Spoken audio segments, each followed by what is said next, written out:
안녕하세요. K벤치 최정 기자입니다. 반갑습니다. 감전합니다. 안녕하세요. 안녕하세요. 에이씨. 다시 할게요. 야, 이거 살리자. 이거, 알아서 하시고.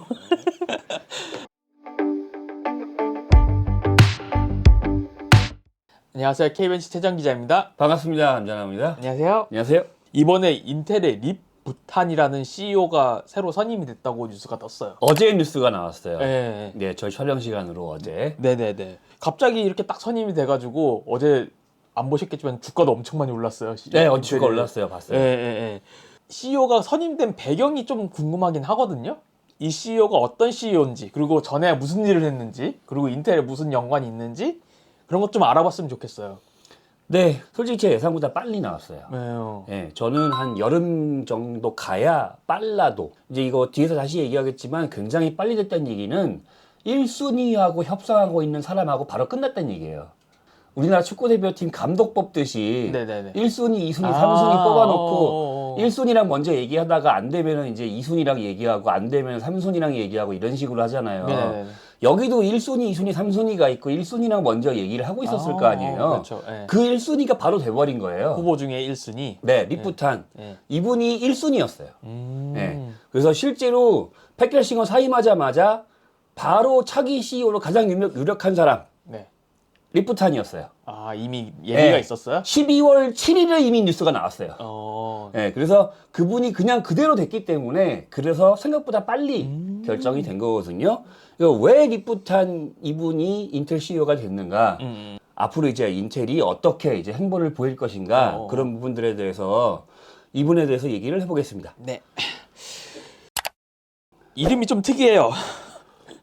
일반 영문식 이름이 아니고 약간 중국식도 아니고. 그러니까 좀 그렇게 이상하게 들리죠. 예. 그러니까 중국계예요, 네. 이분이. 네. 그래서 동양식으로 변환하면 탄리뿌예요. 성이 탄씨예요. 그러니까 조금 중국식 같긴 하네요. 네. 그러니까 탄리뿌라는 이름이 네. 민남어 계열 언어예요. 그 표준화로 쓰는 북경어가 있고 네. 남쪽에서 많이 쓰는 게 광둥어 많이 우리가 알죠. 홍콩에서 그렇죠. 많이 사용하는. 네. 그리고 거기보다 더 밑에서 쓰이는 민남어 계열의 중국어가 있어요. 대만에서 사용하는 원어가 민남어예요. 그래요? 네. 원래 대만 토착민이 사용하던 언어가 민남어 계열. 민남어로는 탄리뿌예요. 탄리뿌. 네, 이거를 중국 보통화, 그러니까 북경어로 하면 네. 첸리우. 이 좀 비슷하죠? 네. 이거를 우리나라식으로 읽으면 네. 진림무. 그래서 이분이 진 씨예요. 우리는 앞으로 진 회장님이라고 부르면 돼요. 이게 우리나라에도 진 씨가 있잖아요. 그렇죠. 네. 이제 가장 유명한 진 씨가 임진왜란 시기에 진림 조명연합군 체제를 할 때 명나라 제도 진린이 후손이 한국에도 살고요. 네. 중국에도 살고요. 한자도 같아요. 이름이 림무잖아요. 네. 설립자의 무기무자에서 진림무. 이번에 이제 인텔 회장님이 중국계 분이 되면서 네. 인텔, 엔비디아, AMD 반도체 3대장 업체가 네. 모두 중국계 아시아인이 됐죠. 그렇죠. 근데 하나의 또 공통점이 본토 출신은 아니에요, 세 분 다. 맞아요. 네, 그래서 엔비디아의 황 회장님, AMD의 소 회장님, 네. 인텔은 진 회장님.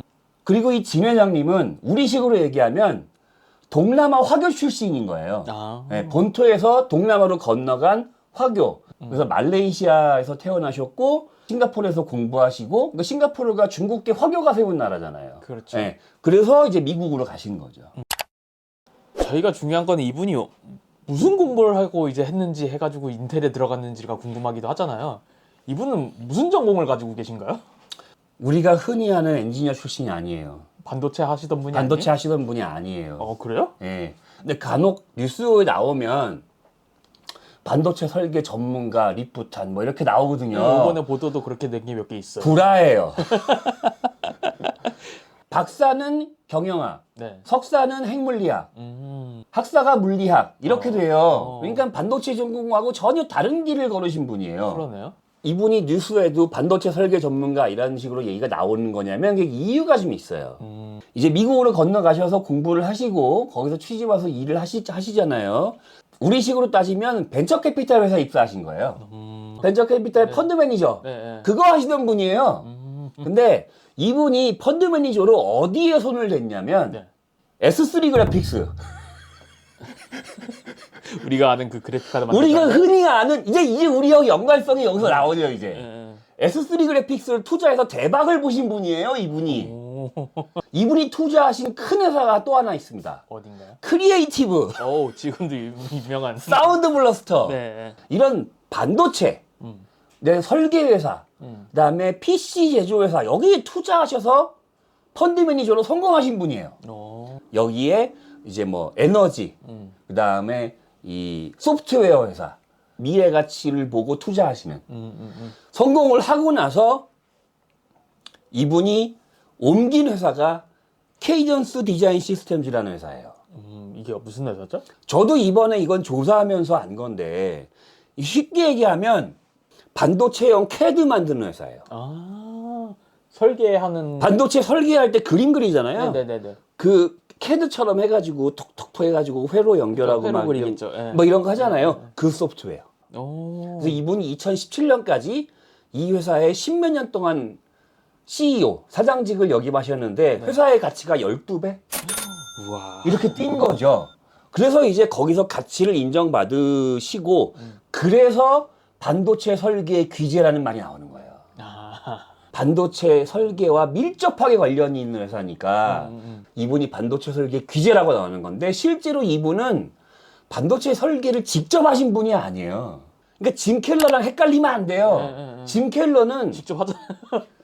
짐 켈러는 반도체 설계의 신이잖아요. 그쵸. 그죠? 네. AMD를 살리고 인텔도 살리고 애플도 살린 짐 켈러의 엔지니어가 아닌 경영 성과로 입증하신 분. 오. 네. 그리고 이 케이던스 디자인 시스템즈라는 회사가 단순하게 제가 그냥 캐드 그리는 회사라고 했지만 반도체 설계, 제조 전반적인 모든 과정에 다 개입해요. 실제로 공장을 돌리기 전에 시뮬레이션 해야 되잖아요. 그렇죠. 시뮬레이션 소프트웨어. 어. 네. 부터 모든 그런 반도체 설계 과정에 전부 다 개입해서 관련된 소프트웨어와 솔루션, 토탈 솔루션을 제공해 주는 회사. 그러니까 이제 모든 반도체 제조하는 회사, 설계하는 회사가 다 이 회사랑 관계가 다 있는 거예요. 그렇겠네. 근데 그 회사의 CEO잖아. 네. 다 알잖아. 그렇죠. 다 알아. 다 친구야. 근데 그렇게 되는 거예요. 그 회사의 모든 속속들이 관련된 정보를 다 알아야 돼요. 그렇죠. 기밀도 다 알아야겠죠. 그래야 소프트웨어를 해서 시뮬레이션 해줄 거 아니야. 그렇죠. 삼성한테 반도체 찍어줘라고 얘기하면 이거 빼가지고 지들이 가져가지 않을까? 음. 그런 얘기 우리 많이 했잖아요. 그렇죠, 그렇죠. 예. 그런 똑같은 상황에 이미 처했던 분이에요. 회사 자체가. 그런데 그거를 철저하게 신뢰도로 관리하면서 그런 문제를 다 극복한. 예. 그래서 입지적인 인물이라고 얘기하는 이유가 그것 때문인 거예요. 이해상충 관계, 그 다음에 그 네트워크, 조직 운영 노하우, 예. 그리고 회사를 12배 가까이 성장시킨 그런 경영 능력. 마당발이니까 이 회사도 사회이사하고 저 회사도 사회이사하고 요 회사도 사회이사하고 막 이런 거예요. 너 능력이 좋으니까 우리 이사에 와가지고 사회이사 좀 해주지 않으련? 말 좀 털어줘. 이런 거 좀 해주지 않으련? 조언 좀 주지 않으련? 패키지는 관두기 직전까지 인텔 사회이사였어요. 네. 그리고 그 현재 지금 HP 엔터프라이즈 네. 서버 사업부 HP 있잖아요. 네. 거기도 사회이사 아직도 하고 계시고 그리고 다른 사회이사도 하고 계시고 케이던스는 지금 회사는 이제 CEO 자리는 내려두셨는데 고문이나 뭐 이런 걸로 이제 되어 있는 걸로 알고 있어요.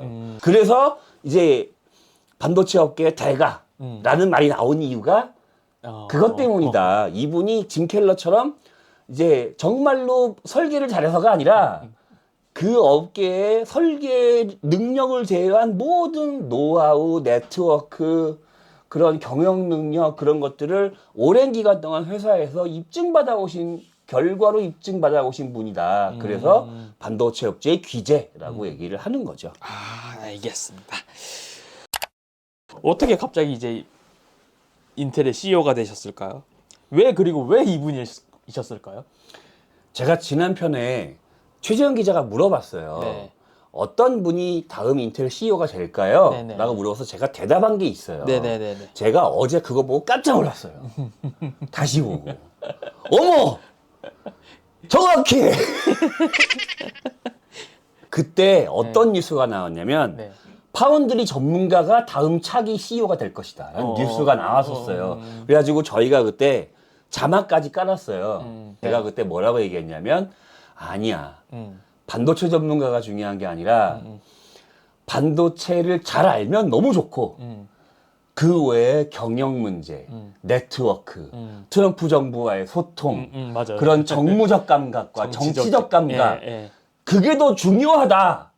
그러면서 반도체를 알면 금상첨화야 라고 얘기했거든요. 네. 우리 진 회장님이 그런 분인 거예요. 왜 그러면은 제가 그때 그렇게 생각을 했는지 그 이야기를 좀 하면 좋을 것 같아요. 네네네. 왜냐하면 이게 기술 문제라고 우리가 흔히 많이 얘기하잖아요. 현재 지금 인텔이 처한 문제. 그렇죠. 공정 문제, 기술 공정 문제. 근데 그거는 팻겔싱어 시대 때 그 문제가 있었죠. 네. 어떻게 정상화할 것인가가 그게 먼저예요. 일단은 급한 것은 파운드리 문제를 어떻게 정리할 것이냐. 첫 번째 문제. 그 다음에 팻겔싱어가 잘랐잖아요. 사람들 다. 네네. 그러면 조직이 어떻게 되겠어요? 무너져 있겠죠? 다 개판돼 있겠죠? 조직을 복구해야 돼요. 근데 그런 조직을 복구시키고 빠르게 그 조직이 다음 스텝으로 넘어갈 수 있게 융화시키는 것. 그것이 이제 CEO한테는 굉장히 중요하죠. 그렇죠. 그렇게 해서 R&D에 어떻게 할 것이냐라는 스탠스가 딱 정립이 되면 그때부터 거기서 기술이 나오겠지. 그렇죠. 이제 그러면 이제 복구 어느 정도 될 것 같아. 그러면은 이제 하나씩 뭐 기술도 어느 정도 잘 나오고 있는지 체크하고 그러면 이 정확한 기술을 어느 시점에 어떻게 투입할 것이냐 그런 것도 이제 그때 가서는 이제 되게 중요해지겠죠. 다행이면 다행이고 불행이면 불행인데 10년 동안 투자할 것을 당겨서 5년 동안 투자를 했기 때문에 적자가 생기고 위험해진 거잖아요. 그렇죠. 새로 넘겨받은 CEO 입장에선 다행인 거야. 아, 이제 복구만 하면 되니까. 자기가 투자해야 될 걸 앞에서 다 했잖아. 나는 이제 그거에 대한 결과만 기다리면 되는 거야. 그러니까 왜냐하면은 이번에 인텔 18A 이제 가동 들어간다 뉴스 나왔잖아요. 네. 팻겔싱어가 당겨서 모험을 하는 바람에 이미 그게 정상으로 갔어요. 이제 내가 여기서 해야 될 일은 그게 잘 돌아가게 케어만 해주면 되는 거예요. 그렇죠. 추가로 투자할 필요도 없고요. 그러니까 이제 여기서 내가 하는 건 관리인 거예요. 그리고 어쨌든 그걸로 인한 사이드 이펙트, 부작용이 있을 거 아니에요? 그 부작용을 잘 관리해서 정상화로 다시 돌려놓는 것. 인텔이 만약에 다시 회복세로 들어와서 어느 정상으로 간다라고 하면은 1등 공신은 팻겔싱어가 맞고요. 네. 2등 공신은 이제 진 회장님이 되는 거예요. 네. 왜냐하면 팻겔싱어가 앞에서 그렇게 당겨놨던 것이 당장은 부작용이 났지만 장기적으로는 정상화로 빠른 시간 내에 들어갔다가 돼버리는 거거든. 근데 이제 팻겔싱어는 사고를 감수하더라도 그것이 필요하다고 판단한 케이스고 그 부작용을 수습하면서 했으면 너무 좋았겠지만 부작용 수습을 본인이 못했고 그러니까 그 다음 CEO로 바로 교체한 거잖아요. 적절한 시점에 적절하게 잘라낸 거죠. 되게 민첩하긴 하네요. 그러니까 너의 형용성 여기까지야. 어쨌든 공정을 10년이나 뒤처진 그 공정을 어쨌든 남들과 비교해서 1, 2년 내까지는 어쨌든 따라 붙여놨으니까 그건 인정해 줄게. 근데 그걸로 인한 부작용이 너무 많으니까 넌 여기까지.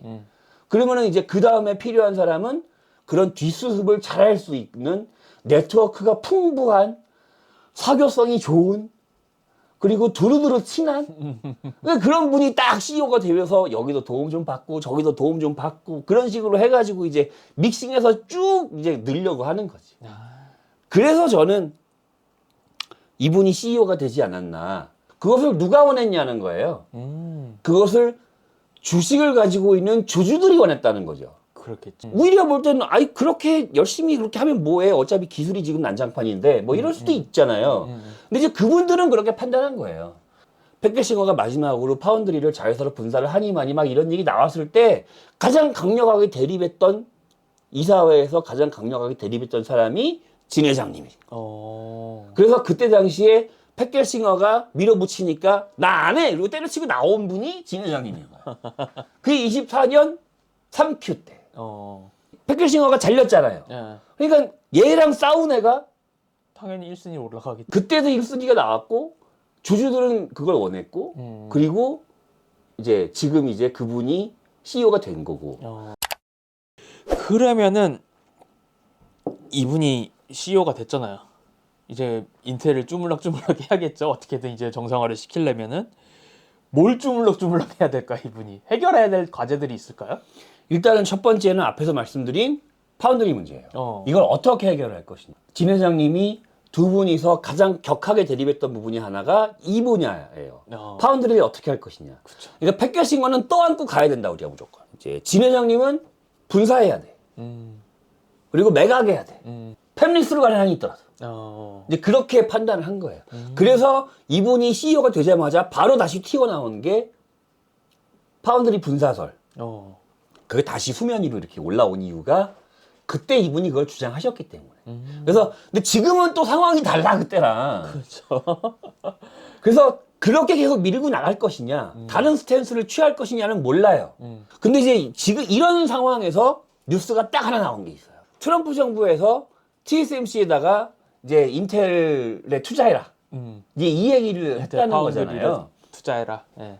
처음 인텔의 3Q 문제 있고 막 파운드리 문제 있을 때 뭐라고 얘기했냐면 해결 방법 중에 하나가 자회사를 분사한 다음에 미국 정부가 지분을 가져갈 수도 있을 거야. 네. 바이든 정부였다면 그렇게 할 수도 있었을 거예요. 근데 지금 트럼프 정부잖아요. 네. 국유화한다고? 앞뒤가 안 맞잖아. 네. 그러면은 트럼프 정부가 내놓을 수 있는 게 뭐예요? 어디다 압박하는 거겠죠? 그렇죠. 니네가 사. 그렇죠. 돈만 줘. 뭐 이런 거잖아요. 쉽게 얘기하면. 그렇죠. 그래서 이 얘기가 나온 거예요. 그래서 TSMC가 바로 거기다 화답을 했죠. 뭐라고 화답을 했죠? 뭐 다른 사람들이랑 같이 투자하자 뭐 이런 식으로 얘기했죠. 그러니까 이게 독이 든 성배야. 그렇죠. 네. 그러니까 트럼프 입장에서도 마찬가지고 TSMC 입장에서도 마찬가지고. 그러니까 아는 거예요. TSMC도. 오케이. 도와는 줄게. 지분은 안 가져갈게. 나는 그거 관심 없어. 그러니까 트럼프한테 아양 떠는 느낌. 그러니까 너가 원하는 거 들어줄게. 근데 나는 그거 안 가져갈 거야. 너도 원하는 게 그거잖아. 라고 이제 지금 서로 지금 그거 하고 있는 상황이거든. 내 뜻은 알겠어. 네 뜻을 정확하게 알겠어. 그래서 내가 거기다 투자할게. 그러면서 우리 같이 해봐요. 이라고 이야기한 이유가 그거예요. 같이 투자하자고 얘기하는 회사가 일단 AMD, 엔비디아, 브로드웰, 퀄컴, 네. 4나노 회사예요. 그렇죠. 4나노 회사. 가장 많이 지금 뭐가 필요한? 물량 증대가 필요한 그렇죠. 회사들이에요. 그러면서 여기서 생산하면 니들도 좋고 우리도 생산 줄여서 좋고 서로서로 좋은 거야. 공급도 해결하고. 여기 애플이 없잖아. 그렇죠. 애플이 없어. 애플은 할 필요가 없죠. 애플이 왜 할 필요가 없어? 애플은 지금 도구로 가져가고 있거든. 그쵸. 그건 주기 싫다는 얘기예요. 네. 왜냐면 여기는 TSMC 4나노는 제가 지난번에 한번 말씀드렸지만 차고 넘친다고 생산 증대를 해야 되는데 증대를 못 하고 있어요. 그렇죠. 그러니까 만약에 인텔에서 4나노를 증산하면 TSMC도 나도 좋아. 왜냐하면 나는 이미 3나노에서 2나노로 가고 있으니까 여기는 이제 한 세대 뒤처진 거잖아. 그리고 나는 지금 4나노가 미어 터져 있거든. 지금 와서 4나노를 더 증설할 수는 없잖아요. 그렇죠. 구기술이니까. 구기술이니까. 네. 그러니까 니네가 그거 가져가면은 너도 좋고 나도 좋고. 나는 이제 더 비싼 고가부치 2나노, 3나노로 간다. 네. 4나노는 너네는 가져가. 그렇죠. 그래서 AMD, 엔비디아, 브로드웰, 퀄컴이 나온 거예요. 딱 봐고 야 머리 진짜 잘 쓴다. 저는 그렇게 생각했거든요. 이거 보고. 그래서 어쨌든 진 회장님이 이걸 정리해야 돼요. 근데 이제 제가 생각하는 그냥 시나리오 하나를 뇌피셜 하나 풀어볼게요. 네네네. 저는 자회사를 분리할 거다에 일단 한 표예요. 네. 회사를 만들어야 되잖아요. 그렇죠. 따로. 네. 회사의 지분은 일단은 100% 인텔이 되겠죠. 그렇죠. 처음 일단 스타트는 아까 트럼프 정부가 얘기한 투자 요청안. 그럼 투자 요청하는 회사를 TSMC가 회사를 하나 만들어야 돼요. 투자 회사를 만들죠. 예를 들어 벤처 캐피탈 회사 같은 거 하나 만들어요. 우리는 지분 50% 이하로 가져갈 거야. 라고 얘기했잖아요. 그 회사의 지분 49%를 TSMC가 가져가요. 나머지 회사, AMD, 퀄컴, 엔비디아 이런 공동 투자하는 회사들이 51%를 가져가는 거예요. 그럼 여기서 100%죠. 네. 이 100%가 인텔 자회사의 49%에서 51%를 먹는 거죠. 돈을 투자하는 것으로. 그렇죠. 그러면 인텔 지분은 49%로 줄고 혹은 51%로 줄고 저는 이 지분 싸움 2% 할 것 같아요. 49%냐 51%냐. 저는 인텔이 51% 그리고 이 투자회사가 49% 투자회사 49% 중에서 40%가 TSMC. 네. 요 정도가 되지 않을까. 도시바가 이 모양이죠. 그렇죠. 일본의 도시바가 사이닉스 어디 합작회사가 그 거시기에 일대주주인 상황인 거예요. 지금 딱 요 모양이에요. 네. 네. 저는 이 모양이 되지 않을까. 만약에 이제 트럼프 정부에 요청하고 TSMC 화답한 대로 간다면 이런 모양이 될 수도 있고 이게 가장 좋은 그림이 될 수도 있다는 생각은 들어요. TSMC는 거기다 돈을 내지 않을 거예요. 기술 지원 정도인가? 기술 지원을 그 지분으로 보상받는 거지. 기술을 지원해주고 가서 인력이 파견돼서 고쳐주고 뜯어주고 뭐 해주고 한 거를 지분으로 이제 바꾸는 거죠. 나머지 AMD 어디는 여기는 돈 내는 회사들인 거고. 그렇죠. 그 돈 가지고 뭐 해요? 자회사에 빚을 청산하는 거지. 다른 회사. 네. 그리고 인텔은 파운드리가 가지고 있는 모든 빚덩이를 다 자회사로 모는 거야. 여긴 남겨두고. 인텔은 건전한 회사가 되는 거고 빚덩이를 다 자회사로 넘겨버리는 거예요. 그 빚덩이 다 일로 간 거예요. 그 빚덩이를 AMD 어디가 투자해준 그걸로 상쇄시키고 그리고 TSMC는 기술 지원해주고 인텔은 51% 갖고 있고 TSMC는 그냥 얘네가 적당하게 기술 지원을 해줘서 얘네가 적당한 수준으로 잘 굴러가게만. 이 인텔 자회사가 성적이 좋게 하면은 트럼프 정부의 압박도 없어져요. 그러면서 이제 오히려 정치적 리스크를 최소화하고. 그렇죠. 그러면서 실속을 챙기고. 독과점이란 얘기도 안 듣고. 독과점 얘기도 안 듣고 돈은 많이 벌고. 그러려면은 인텔 파운드리가 잘 굴러가야 돼요. 방패막이가 필요하구나. 근데 삼성은 까다롭지. 그러니까 여기는 죽여야 되겠지만 인텔 파운드리는 오히려 살려두는 게 TSMC 입장에서도 좋아요. 그렇죠. 네. 정치적 리스크를 최소화할 수 있기 때문에. 그쵸, 정치적 문제가 있기 때문에. 네, 그 문제가 있으니까. 그래서 저는 최대한 인텔 파운드리가 정상화할 수 있는 기술 이전과 노하우를 적극적으로 지원해 줄 가능성이 크다. 만약에 이게 정말로 진행되면. 이제 만약에 여기서 회사가 좀 돌아간다. 뭐가 좀 이제 공장이 좀 돌아가고 이익이 좀 나온다라고 시작하면은 그다음부터 바로 뭐 하겠어요? 온타리오 공장 바로 재공장 들어가겠죠. 그렇죠. 다시 짓기 시작하기. 다시 짓겠죠. 이제 그런 식으로 그때까지 홀드시키고 있다가 좋은 뉴스가 나오기 시작하면은 그럼 바로 온타리오 공장 제주 다시 건설 다시 들어갈 거야라고 하면서 트럼프 정부에게 돈 줘. 칩스 그거라고 얘기를 하겠죠. 저는 제가 그리는 이 시나리오는 요 시나리오. 진짜 이렇게 될 가능성도 높겠네요. 그러면 이제 이 파운드리 얘기 말고 또 해결해야 될 문제는 뭔가요?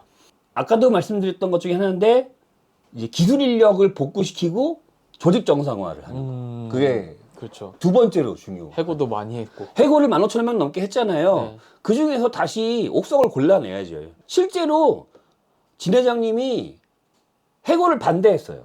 네, 이사회에서 얘기하기로는. 그래서 기술 인력은 건드리면 안 된다. 그리고 그 인력들과 기존의 인력들이 조직에서 융화가 되고 빨리 이제 다음 스텝으로 넘어가서 성과를 낼 수 있게 조직에 활기를 불어넣고 어떤 생기를 만들어 붓는 것. 그런 것들을 할 것 같아요. 이게 제일 중요합니다. 이게 뭐 기술이니 뭐니 보다 훨씬 더 중요해요. 그 다음에는 이제 여러분들이 기대하시고 저희가 기대하는 이제 뭐 다음 스케줄링. CPU나 뭐 네. 이런 거. 지금 일단은 지금 나온 것들이 에러레이크 리프레시 막 이렇게 나온단 말이에요. 그러니까. 네. 근데 지금 일단 이거 얼마 안 남았잖아요. 올해 나와야 그러니까 여기는 못 건드려요.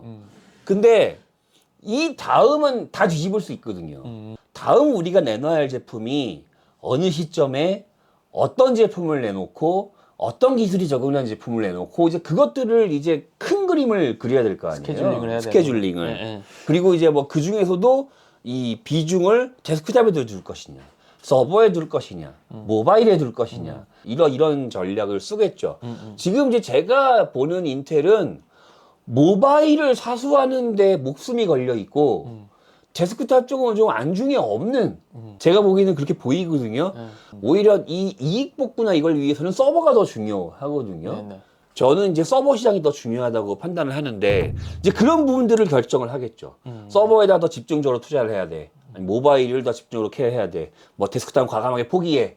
뭐 예를 들어서 새로운 방향성을 네, 정하는 그런 시간. 방향성을 제시하고 그걸 빠른 시간 내에 이제 타임 테이블을 정리를 하고 이제 세팅을 하고 이제 로드맵을 이제 만들어 가겠죠. 이제 남은 거는 이제 제가 보기에는 그 약간 계륵같이 돼버린 AI 쪽 사업부 문제거든요. 일단은 지금 남은 게 가우디 데이터 센터 GPU 사업부 남아 있고요. 그렇죠. 그다음에 이제 아크 사업부 네. 남아 있죠. 네. 근데 이거는 되게 웃긴 게 아크를 못 접어요. 그쵸. 접을 수가 없어요. 그쵸. 이제 CPU에도 GPU 들어가니까. 네, 왜냐하면 이제 CPU에 GPU가 다 들어가고 그게 모바일에서 성과가 나오고 있는 상황이기 때문에 지금 와서 이걸 없애기가 되게 힘들어요. 데이터 센터 GPU 사업도 마찬가지고 가우디도 마찬가지고 이게 굉장히 이제 지금 와서는 거의 계륵처럼 돼버려가지고 네. 지금 당장 이 상태에서 여기서 매스를 들이대진 않을 것 같아요. 그냥 현상 유지만 하시고. 예, 이거 그냥 일단 여기는 유지. 음. 당장 여기서 이 제품으로 성과를 낼 수 있는 영업을 찾는데 더 포커스하지 않을까. 가우디를 쓰는 데가 많지 않다는 거예요. 그렇죠. 그러니까 어디가 가우디를 써주면 좋은 거잖아. 근데 아까 제가 얘기했지만 많은 네트워크를 갖고 있다고. 네트워크 하나에서 우리가 가우디 한 1000개 살게. 근데 그것만 해주고 그 뉴스만 나오면 돼. 그러면 그냥 끝나 그냥. 그쵸. 예. 그러면은 일단은 1000개 팔았어. 으쌰으쌰이잖아요. 그러니까 지금 이제 여기 얘네한테 필요한 건 지금 그런 거거든요. 마케팅이 필요하구나. 예, 그게 필요해요 지금. 본인들한테도 그게 필요하고 성과를 만드는데 조금 신경을 쓰지 않을까. 그거 외에는 지금 이 사업부가 굴러가는데다가 매스를 들이대기가 쉽지 않다. 해봤자 뭐가 나올 게 잘 안 보이니까 오히려 지금은 그냥 굴러가는 그대로 그냥 두고 성과를 좀 내는 방향으로 좀 더 신경을 쓰지 않을까. 마케팅과 세일즈. 마케팅과 세일즈, 그쵸. 예. 마무리로 해주실 말씀 있으실까요? 나는 앞에서 말씀드렸지만 굉장히 빠른 선임이고요. 네. 예, 저는 인텔 CEO가 이렇게 빠른 순간에 바뀐 걸 처음 봤어요. 예. 현재 상태에서 가장 무난한 분이 선임된 거거든요. 적임자. 예. 그러니까 이제 여기서 만약에 우리나라 축구 대표팀 저것처럼 처음에 딱 어떤 사람을 세팅해놨는데 얘가 싫다 그래가지고 그래서 2순위로 바뀌었다가 3순위로 바뀌었다가 얘도 싫다 그래가지고 질질질 1년 내 끌어서 결국 클린스만 갔다가 그 폭망이 났듯이 아이고. 그런 거 있잖아요. 예. 그러니까 지금 그 상황이 가면 정말로 심각해지는 상황이었거든요. 그쵸. 그런데 이제 시장과 그다음에 관련된 업계에 종사하는 사람들이 가장 1순위라고 무난하게 예상하는 사람이 빠르게 오케이 함으로써 수습을 빨리 들어갈 수 있는 효과가 발생을 했고 그래서 굉장히 그 자체가 긍정적인 거예요. 그래서 주가가 튄 거예요. 아. 진 회장님이 CEO가 됐기 때문에 오른 것도 있지만 시장에서 예상한 가장 무난한 사람이 굉장히 빠른 시간 내에 축구협회 회장 백으로 해갖고 막 이렇게 감독이 선임되고 이런 거 말고 변수가 줄어들잖아요. 그렇죠. 그래서 팍 튄 거죠. 그래서 그 변수를 최소화하고 모두가 예상 가능한 방향으로 빨리 수습이 될 거야 라고 하는 신호를 줬기 때문에 주가가 오른 것이고 한 가지 좀 안타깝다고 해야 되나 한 가지 좀 저거 한 건 뭐냐면 이분이 인텔 같은 이런 거대 회사의 CEO를 맡아본 경험이 없어요. 그리고 이런 대형 조직을 운영해 본 경험이 없고. 네. 시험의 무대기도 하네요. 네, 그래서 본인에게도 시험의 무대이긴 한 거예요. 그래서 많은 분들이 또 그런 걱정을 하시더라고요. 그럼에도 불구하고 이분이 CEO가 된 것은 지금 현재 인텔의 상황이 정치적과 정무적인 그런 굉장히 그 미묘한 밸런스가 중요한 상황이다 보니 거기에 더 집중을 하지 않았을까. 어쨌든 제가 애초에 생각했던 대로 이런 분이 CEO가 될 거야 라는 부분과 일단은 정확하게 맞았다. 저는 거기에 더 왜냐면 이건 저도 깜짝 놀랐어요. 말해놓고 제가 놀랐어요. 네. 그런 좀 저에게는 나름 좀 의미 있는 선임이 아닌가 싶습니다. 아, 네, 알겠습니다. 정상화 되기를 바라면서 마무리하겠습니다. 네, 오늘 여기까지입니다. 수고하셨습니다. 감사합니다.